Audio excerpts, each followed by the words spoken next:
what happens in the locker room should stay there. But some people love drama.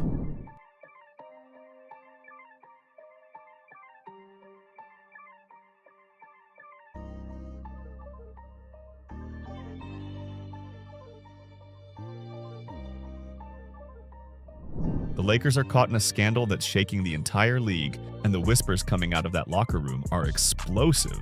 Insiders claim LeBron and Luka allegedly clashed behind closed doors after something happened that LeBron never imagined would hit him this late in his career. Luka Dončić didn't just arrive in Los Angeles. He reportedly walked straight into the building and took the top spot overnight. The moment he touched down, the entire organization shifted its weight toward him, and suddenly LeBron, the man who controlled this franchise for 6 straight seasons, wasn't the #1 voice anymore. Luka was getting that treatment, and the moment fans realized it was brutal.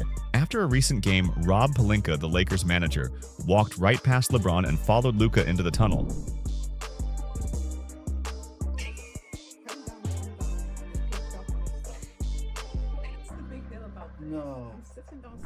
You could practically see the shock in LeBron's eyes. What, that look of, did that really just happen? The energy in Los Angeles has changed. The throne is slipping, Luka is taking over, and LeBron can feel it happening in real time. So today, we're breaking down everything. The tunnel moment, the sudden shift in the building, and the moves that reportedly sparked that heated locker room moment. This situation is way bigger than people think, and if anyone believed LeBron still runs every decision in Los Angeles, they're about to rethink everything. From the way the team runs its huddles to how the front office behaves, everything suddenly revolves around Luka Dončić. He's the one calling out plays, the one teammates naturally drift toward, the one getting all the smiles, the shoulder taps, and the spotlight that used to be centered on LeBron alone. And this isn't speculation. It's right there on the court. Watch the games. Look at the numbers. A little sad about losing AD, but we got in his prime Luka, right? So we're set for the next 10, 15 years. What you think of the trade with Luka Dončić? Great. Luka's stacking triple-doubles, hitting wild shots, and elevating the entire squad with him. Meanwhile, LeBron is still producing, of course, but the vibe is different. There's a new sheriff walking around the building, and the signs are all over the place if you're even half awake to the storyline unfolding. And here's the part that has fans buzzing. Everyone in the front office is reportedly planning the next decade with Luka at the center of it all. The future of this team is shifting, and the ripples are already creating tension that's impossible to ignore. The Lakers' own social media team is making the situation even louder, and fans are noticing every detail. They're posting Luka's big shots, Luka's celebrations, Luka's mic'd up moments, while LeBron's content feels way lighter than before. That shift alone has sparked rumors, but it gets even wilder when NBA legends, the same icons LeBron once looked up to, start hyping Luka like he's the one carrying the league into the future. And all of this is happening while LeBron is still in uniform. He always knew Luka represented the next generation, but he never expected the franchise to turn the page this fast, this openly, and this completely. I was out with my family at dinner and got the news, and the first time I heard it, I thought it was for sure fake. I thought it was a hoax. People messing around, whatever. Luka isn't just another star wearing purple and gold. He's the driving force behind this entire transformation. He's the reason the team is shifting its identity, the reason the franchise suddenly looks 10 years ahead, and the reason LeBron might, for the first time in his legendary run, feel pushed to the side. This is the same LeBron who has always been the main voice everywhere he played. And that's exactly why rumors have floated for years about how things ended in Cleveland back in 2010. So imagine how all of this must feel now. And trust me, things only get more chaotic when we dive into the trade, its timing, and LeBron's reported reaction once he realized the throne wasn't his anymore, and it was Luka's. When news broke that Luka Dončić was heading to the Lakers in exchange for Anthony Davis and a couple of additional pieces, the entire NBA world froze. This wasn't just a trade, it was a seismic shift. A reigning all-star and all-NBA guard in his prime moved from Dallas to Los Angeles? That kind of move barely ever happens, and nobody saw it coming. The moment the trade became official, the reactions were just as wild as the deal itself.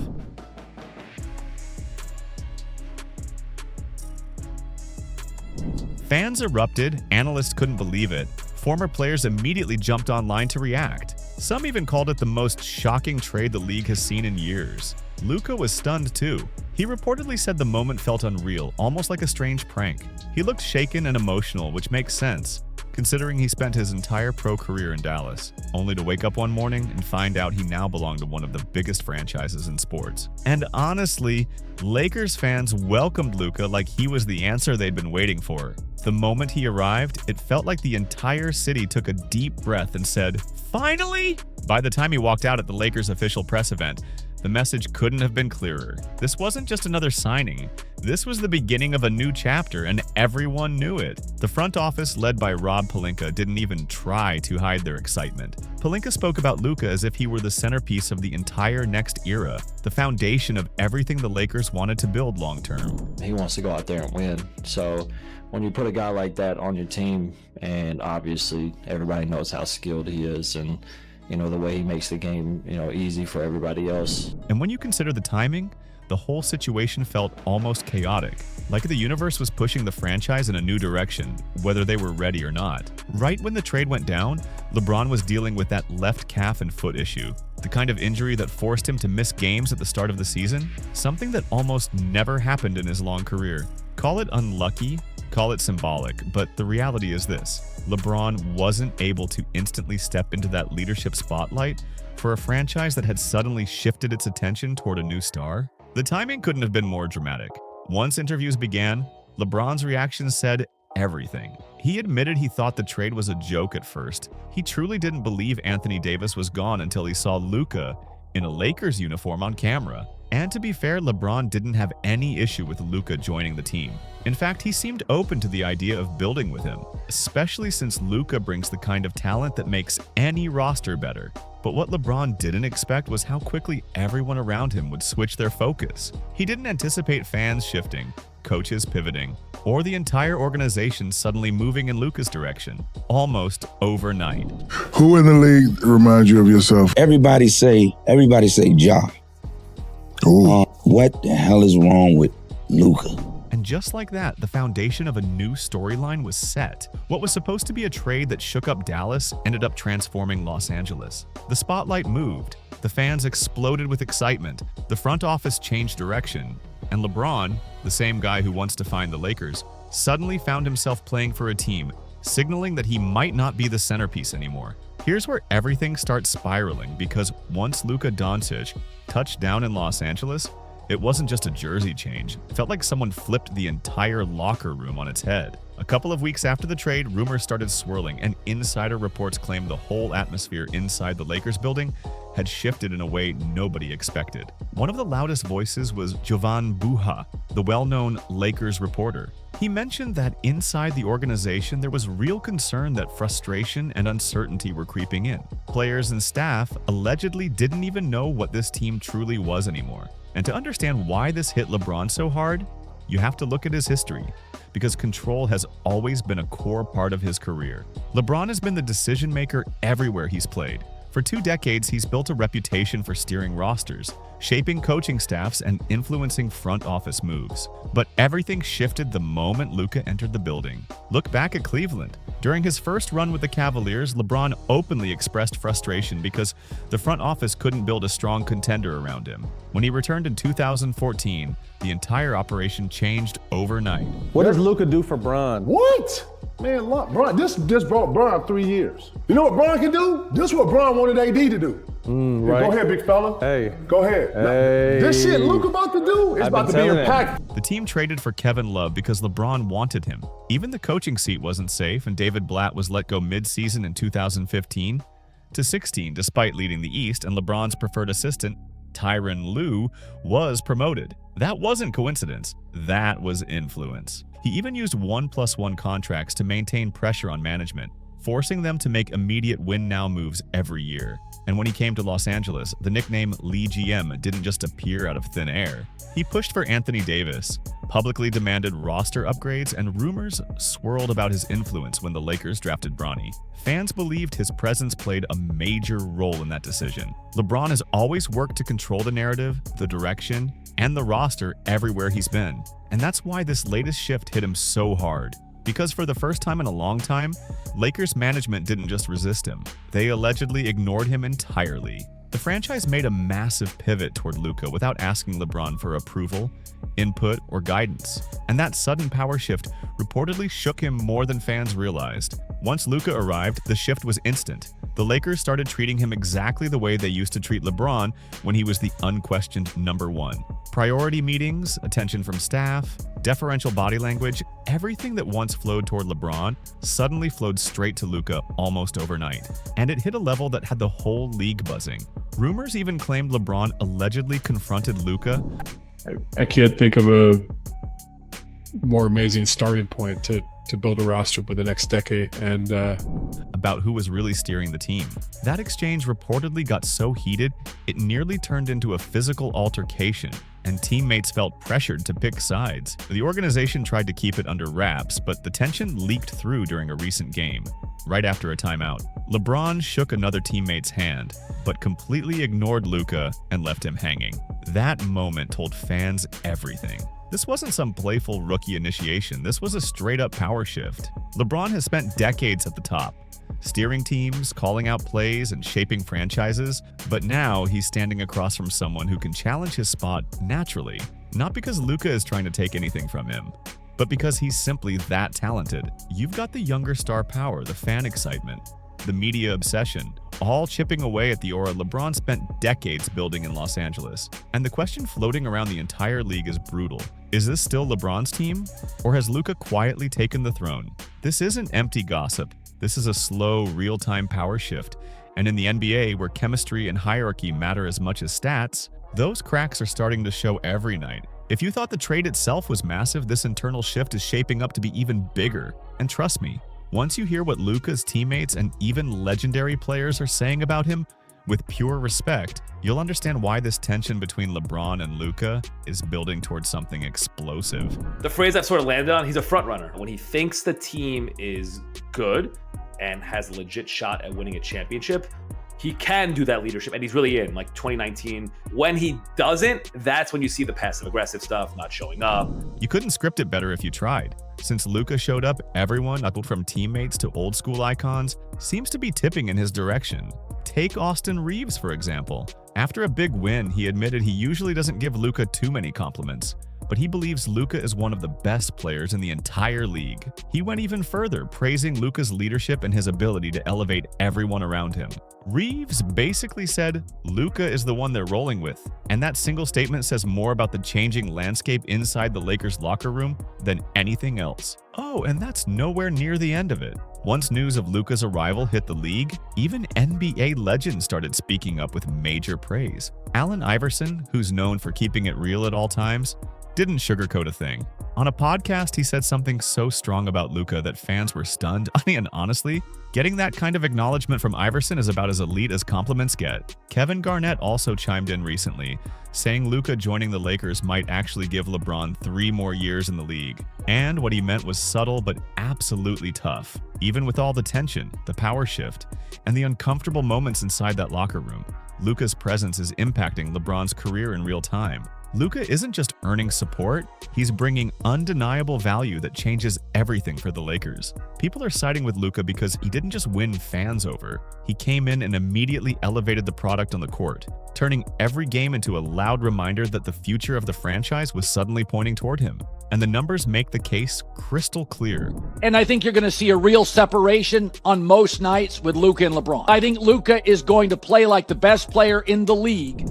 Before Luka arrived, the Lakers' offense was fine, manageable, decent, but nothing special. After the trade, everything transformed. According to tracking data, their three-point attempt frequency jumped from 34.3 to 42.3 per 100 possessions. That leap took them from near the bottom of the league to top 3 in attempts. That kind of shift forces defenses to stretch out, which is exactly what Luka thrives on. Once defenders step out, the paint opens up, spacing improves, shooters get cleaner looks, and role players suddenly look sharper. That isn't random luck. That's the entire system being redesigned to fit Luka's strengths. It's intentional, and it shows. With Luka on the floor, the Lakers' offensive rating skyrocketed to 116.1, pushing them into the top 7 offenses in the league. He lifted the entire team just by being there. And that's just the team performance. Luka's personal numbers were making statements too. In his very first game against his old squad, the Dallas Mavericks, just weeks after the blockbuster trade, Luka dropped 19 points, grabbed 15 rebounds, and dished out 12 assists. That gave him his first triple-double as a Laker, and he did it with the whole world watching. That wasn't just a performance, it was a message. Luka showed everyone exactly why the franchise was pivoting toward him and why the balance of power inside the Lakers' locker room was shifting faster than anyone expected. That triple-double wasn't just another stat, it was the 81st of Luka's career. Imagine being in the Mavericks front office, watching that happen in purple and gold, realizing exactly what you let walk out the door. And over his first stretch as a Laker, he's been putting up around 27 to 28 points, 8.2 rebounds, and 7.5 to 8 assists per game, while still adjusting to a brand new system and teammates. Those numbers aren't just good, they're reshaping the entire Lakers organization. And because Luka naturally commands respect and pulls defenses toward him, role players like Austin Reeves and Jackson Hayes have been improving right alongside him. The data backs it up. Pick and roll efficiency with Luka running the show jumped from roughly 0.92 to 1.18 points per possession after February 2025. That's a massive leap. Players who looked ordinary last season suddenly have room to shine because defenses can't collapse the paint anymore. Luka's presence stretches the floor and creates lanes that simply didn't exist before. That's the ripple effect of having a true playmaking engine leading your team. Instead of slow, clunky sets, or the predictable isolation-heavy possessions fans were used to during LeBron's later years, the Lakers now have spacing, precision, and pace. And that massive stylistic shift forced the front office and coaching staff to embrace a Luka-first offensive identity almost immediately. One insider even put it perfectly. This trade wasn't just swapping players, but it was switching the entire operating system of the franchise. And here's the part nobody wants to say out loud, but everyone knows. The Lakers couldn't build their future around a 41-year-old veteran whose prime is behind him. With Luka's energy, production, and the way he's dragging the team's offensive numbers up, management saw a clear, long-term path. Luka is only 26. He's hungry. He's improving, and he has years of growth ahead of him, especially with a franchise ready to build everything around his strengths. So of course the Lakers shifted their attention quickly. They'd be foolish not to. If this trade was only about getting Luka on the roster, most people would have called it bold. But what it became was a full-blown reboot of the Lakers' identity. And based on how the team is moving, let's be real. Los Angeles isn't just playing for this season. They're quietly building a dynasty blueprint around Luka's rise. They're building a brand new legacy, one that doesn't rely on LeBron to hold it together. Because with Luka steering the ship, the whole engine is running smoother than it has in years. And when you put Luka Dončić side by side with LeBron James right now, the numbers make the difference painfully obvious. Start with usage rate. Luka is commanding 33.8% of the Lakers' offense this season, meaning nearly 1 out of every 3 offensive possessions flows through him. Meanwhile, LeBron's usage has dipped to around 28.8%, showing the offense isn't leaning on him the way it once did. The ball runs through Luka, and it runs with efficiency. Luka is putting up 28.2 points, 8.1 rebounds, and 7.5 assists in roughly 35 minutes per game. LeBron is at 24.4 points, 7.8 rebounds, and 8.2 assists in nearly identical minutes. And here's the kicker. Luka maintains elite true shooting numbers despite the heavy workload and constant defensive pressure. LeBron can still produce, no doubt, but sustaining that same output at this stage simply isn't realistic. But the most interesting part isn't just the stats, it's what's happening behind the scenes. The Lakers front office is sending signals that couldn't be louder. Remember that tunnel moment we talked about earlier? LeBron and Luka walking in after a game, and Rob Pelinka bypassed LeBron and followed Luka instead. You don't need a body language expert to decode that. That's symbolic power. That's the general manager silently saying, "This is our guy now." LeBron sees it, the fans see it, and the whole organization feels the shift happening in real time. And you might be wondering why Pelinka choosing to walk with Luka matters so much. The answer is simple. The Lakers have never been subtle about their chosen stars. History proves it. Magic Johnson, Shaq, Kobe. When the Lakers lock onto someone as their centerpiece, they back them fully, publicly, and aggressively. And now that same treatment is being directed straight at Luka. LeBron is fading into the background, and he knows it. And the franchise isn't hiding which direction they're moving toward, because every sign, every decision, and every moment points to the same conclusion.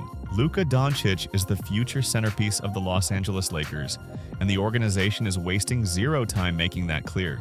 Once the front office chose their centerpiece, everything snapped into place and shifted instantly. Marketing campaigns, roster decisions, media narratives, even season ticket promotions. The entire franchise began bending around its new chosen one.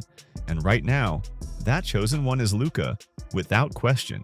The proof is everywhere. Luka is reportedly meeting with Pelinka more than anyone else on the roster, discussing rotations, roster tweaks, and long-term plans. That alone tells you who the franchise wants leading them into the future. On top of that, marketing materials have quietly started leaning heavier toward Luka, and season ticket promos are subtly positioning him as the face of the franchise. Insiders have been whispering the same message. The Lakers are entering a post-LeBron era, and management is already planning ahead. Pelinka even said in interviews that the Lakers are building around Luka for the next decade. That's not subtle. That's a franchise planting its flag. So what did LeBron expect? That he'd stay the #1 option forever? That the organization would keep giving him the final say over everyone else? That's not how dynasties evolve, and this is where the tension is starting to boil over. Because once the front office made their direction clear, LeBron has reportedly tried, quietly but noticeably, to claw back control. Some nights it feels like he's fighting for the throne he used to sit on. There are moments where he grabs the ball and forces the offense through himself, even when the play should naturally run through Luka, the new leader of the team. And during interviews, LeBron has dropped subtle comments about experience and knowing how to lead, which many fans took as little jabs at Luka. People have been side-eyeing these comments because they line up with the exact moments LeBron seems to be tightening his grip on the offense again. But what makes this even tougher for LeBron is that the media and other players aren't helping him either. Right after the trade, sports shows, analysts, and even current NBA players flipped the narrative completely. The question wasn't, can the Lakers make this work anymore? The new question was, is Luka now the new face of the league? And that's the kind of conversation that hits LeBron harder than any defensive double team, because once the public shifts the spotlight, it rarely swings back. Paul Pierce even said it outright. They're going to let LeBron groom Luka to become the new face of the league on the Lakers. That line alone shook fans because it confirmed exactly what everyone was already sensing. This isn't LeBron's empire anymore, it's Luka's rise happening in real time. On ESPN's post-trade breakdown, one analyst called the swap the wildest move we've seen in years, even bigger than the Big Three era, the same era LeBron helped create. That comparison hit hard. Suddenly, debates started firing about what this means for LeBron's role. Some analysts openly questioned whether the Lakers were now using him as a bridge, a temporary veteran anchor until Luka officially takes the wheel. And social media? It's gone completely off the rails. Memes of Luka carrying LeBron, clips edited to show Luka taking the crown, and chants of Luka's name echoing around the arena. Even on TV interviews, former players and analysts are talking more about the future than LeBron's legendary past. They're breaking down Luka's global appeal, his potential impact on merch sales, ticket demand, and how a young superstar like him reshapes the Lakers' entire long-term brand. Meanwhile, LeBron barely gets mentioned. The headline now is Luka, not LeBron. And this is where everything gets even uglier, because the media hype didn't just shake the locker room. It blew up the fan base too. Laker Nation is splitting right down the middle, and you can see it everywhere. In comment sections, on live streams, and even outside the arena where fans argue like they're in a full-blown family dispute. Younger fans, especially Gen Z, are all in on Luka. They're posting highlights, making edits, breaking down his IQ, and calling him the future of Los Angeles. They're obsessed with the stepbacks, the impossible passes, the swagger, and the fact that he's only 26 and already performing like a franchise pillar. To them, Luka isn't just a player, he's the blueprint of the next era. He's the reason they're buying jerseys again. He's the reason the arena feels electric. But here's the twist, to even a lot of older fans, the ones who grew up on Kobe, MJ, and the Showtime Lakers, they're sliding toward Luka too, because Luka reminds them of a certain intensity the league used to have. That pure skill, that competitive edge, that basketball IQ you can't teach. He feels like a flashback to when the NBA demanded craft, toughness, and real leadership.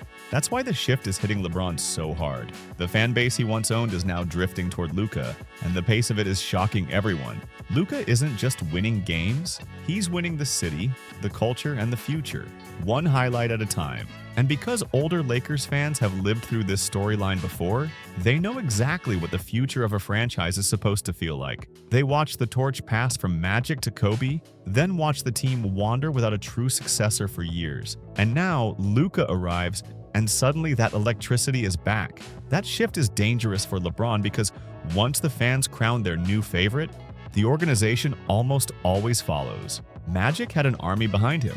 Kobe had an army behind him. Shaq had an army behind him. And now Luka is quietly building the same force. A fan base that's fully invested in him, and more importantly, backed by results on the court. So when you mix the media frenzy, the front office signals, and fans literally choosing sides out loud in real time, it becomes crystal clear why LeBron is feeling the pressure. He's not just competing with Luka on the hardwood. He's competing with an entire city shifting its loyalty. And let's be honest, that's a battle he simply can't win. So now we arrive at the real question, the one no analyst on TV wants to say directly, but every fan is already arguing about. Is this the beginning of the end for LeBron in Los Angeles? Or has Luka already taken the throne just by being younger, sharper, and more explosive at this stage? Is the franchise already operating like they're in a post-LeBron era? Because every sign, from marketing pushes to lineup decisions to the way players talk about the future, feels like the Lakers have already chosen their direction. And here's the truth the league can't avoid. Luka represents what's next. LeBron represents what's been, and Los Angeles is deciding which path to follow. So that's not someday, but right now. So I'll ask you, whose side are you on? Drop your thoughts below, hit that like button, subscribe to the channel, share this video with someone who needs to hear it, leave a comment, and I'll see you on the next one.